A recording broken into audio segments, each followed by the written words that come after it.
que pensamos en gravar un disco en directo con Malvela, porque Malvela funciona sobre todo en directo, é cando elas teñen máis enerxía, e entón en estudio sufríamos moito todos, non? E entón os discos en directo teñen iso que transmiten o que normalmente Malvela ten a portas abertas, non? Que é esa alegría.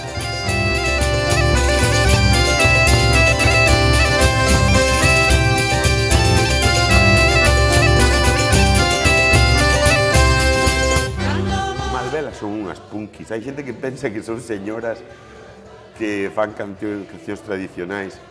Son unhas punkis. Teñen grupis de 70 e pico anos que van polas festas atrás delas. Silvina ten paisanos que veñen desde a montaña luguesa seguindo actuación por actuación. Eleva o home,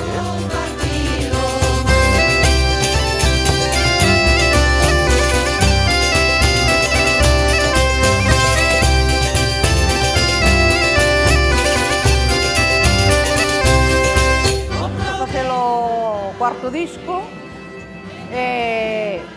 sei que lles vai gustar porque ten cancións moi lindas de Brasil, de Portugal, de Galicia. En unha barca de Carballo polo Miño, buscan botas de arroz. Dende sempre Malvela tivemos unha querencia moi especial polo repertorio portugués, o miñoto, non? O raiano.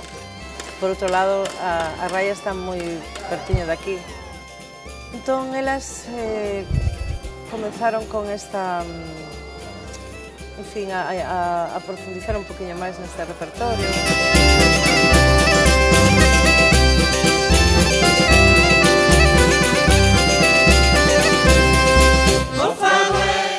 Son así.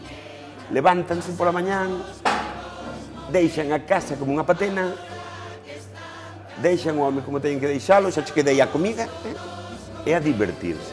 Porque eso é o bo de Malvela, que se divirten moito, que descubriron que ademais de facer fariña milla, criar netos e galos de mos, que ademais de atender a casa, a roupa e a vida, podían subir a un escenario, facer disfrutar os demais e pasalo elas moi ben. E pásano moi ben.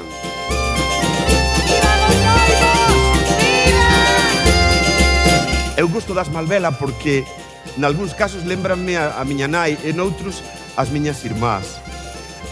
Se eu tivese nai, encantaríame que estivese en Malvela.